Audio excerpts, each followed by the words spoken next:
Serious, how can someone be a good boss to an employee with serious mental health issues? Be results-oriented. If they are giving you the quality of work you need in the right time frame, don't micromanage how they are getting it done. You might ask them in what way they work better, e.g. they might work better in a quieter area, working from home, or with more flexible hours. You will, of course, also need to extend these courtesies to the other people you supervise. Just the fact that you're asking this question puts you light years ahead of most bosses. Being accommodating goes a long, long way and can inspire both harder work and loyalty, if done properly. If someone is extremely depressed, your reaction can make all the difference. If you react with severity, tough love, and tell them to get off their asses and get back to work and their mood isn't an excuse, etc., you're just going to make their depression even worse in 99% of cases. It's depressing to think the world is harsh and brutal and concerned only with productivity and making a buck. You're just reinforcing that worldview by telling them to suck it up. But if you show them unexpected kindness, it might just raise their spirits and help them see that good people exist and it's not just some hopeless corporate dystopia out there. More than anything, be human. Realize they're human, not just a piece of equipment to push until it breaks. I have depression. I have known my boss for a long time, so she can see when I am struggling. A few things she does. She never forces me to talk. She has made it clear her door is always open if I need to chat, but she never sits me down to ask direct questions. Asks me what she can do to support me. Helps to lighten my load. Moves things around so I can take a day off. Allows me to work from home. Treats appear on my desk.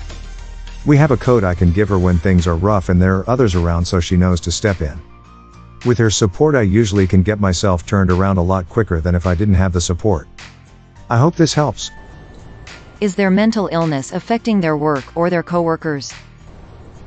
If anyone finds out, hit me up so I can pass the answer on to my ex-boss because he was truly a dick. But seriously, I'd suggest being open to discussion about any requirements or changes they may need to work and allowing them to feel comfortable within their role in the company, enough that they can be open about their issues. As well as reassuring them that they won't be reprimanded if they have a bad day. My boss used to use my mental health against me if I wasn't behaving correctly, i.e. not letting him manipulate me and make me feel bad about myself so that I do what he wanted me to do. Just don't be a heartless prick. Upvoted because I kinda wanna see where this goes for a coworker's side of things. A coworker of mine has some mental health issues. Depends on the issues. Giving a beep enough to even ask this question is a great start. They may not be capable of their job right now. There is nothing you can do to change that. You can just decide if you are going to accept it or not. We don't live in a society that has ways of solving this unless you can support them financially until their health improves. I have CPTSD and bipolar 2. I was open and upfront with my boss about everything. She was awesome about it and would check on me every once in a while, and if I started to get overwhelmed, retail, I knew I could go to her and she would find me something quiet to do, or if it was really bad she'd let me take off early with the promise I would talk to my doctors and keep her in the loop. I left that job 2 years ago and still keep in contact with her. She helped me a lot and I always felt guilty about it. She let me know I wasn't a burden for needing help and always encouraged me. I think that's the biggest thing.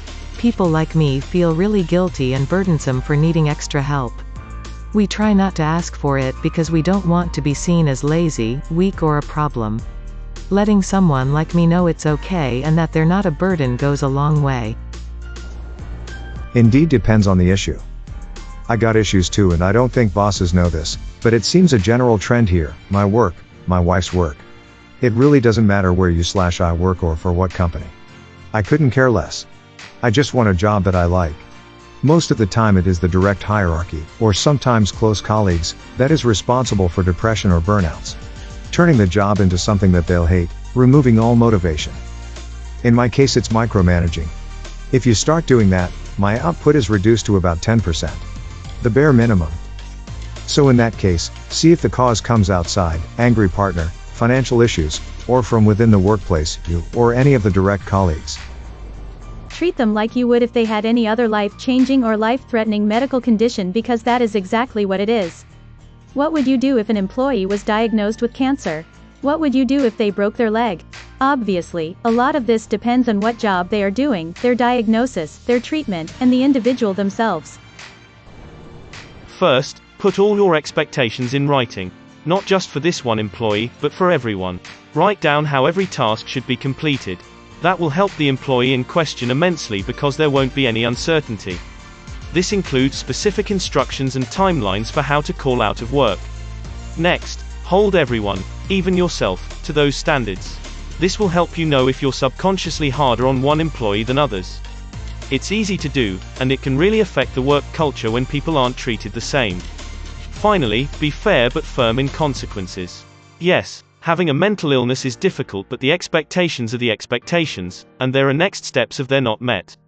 You may feel like you can't let this person go because you're short-staffed, but ultimately it's easier to plan for X amount of reliable people, where X equals not quite enough people, that to constantly be scrambling to cover for one unreliable person.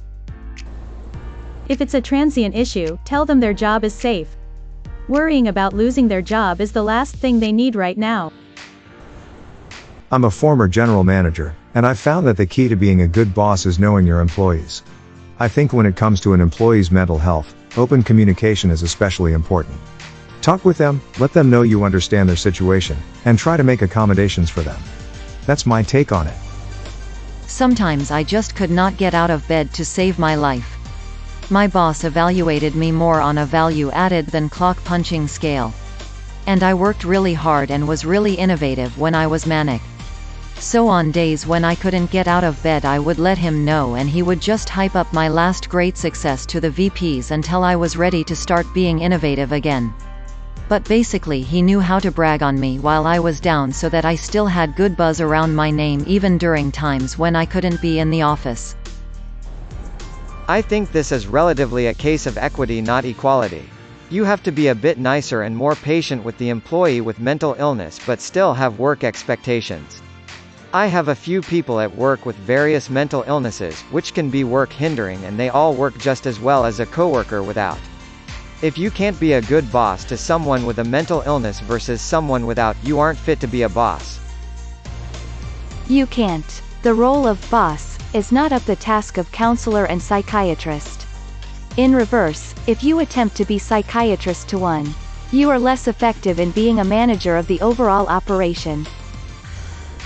I am a supervisor at my job, nursing home, and I've met a few people with anxiety, bipolar, etc. Let me know ahead of time and I will do my best to work with you. If something makes you uncomfortable, I need to know immediately. It doesn't go past me unless you decide it does. Your privacy is respected. If there's a problem or complaints about your work ethic, yes, I will approach you and we find a solution so it doesn't happen again. If I call, text, I am very good about clearly stating what I'm calling, texting about so you're not anxious about being in trouble, etc. There are a couple instances some team members had to leave work early or leave and come back to fill their prescription. If we have staff and it's okay with your crew, it's a non-issue. However, it's my nature to check in and gently remind you, did you fill your prescription? If someone is feeling anxious, emotional, let them take 5. There's a lot of stigma surrounding mental illness. If they open up to you about it, keep your judgments to yourself. Be objective and fair, extend the same courtesies to the rest of the team. That's all I can think of off the top of my head. May your day be filled with joy and happiness. And please remember to like, share, and subscribe for more quality content every day.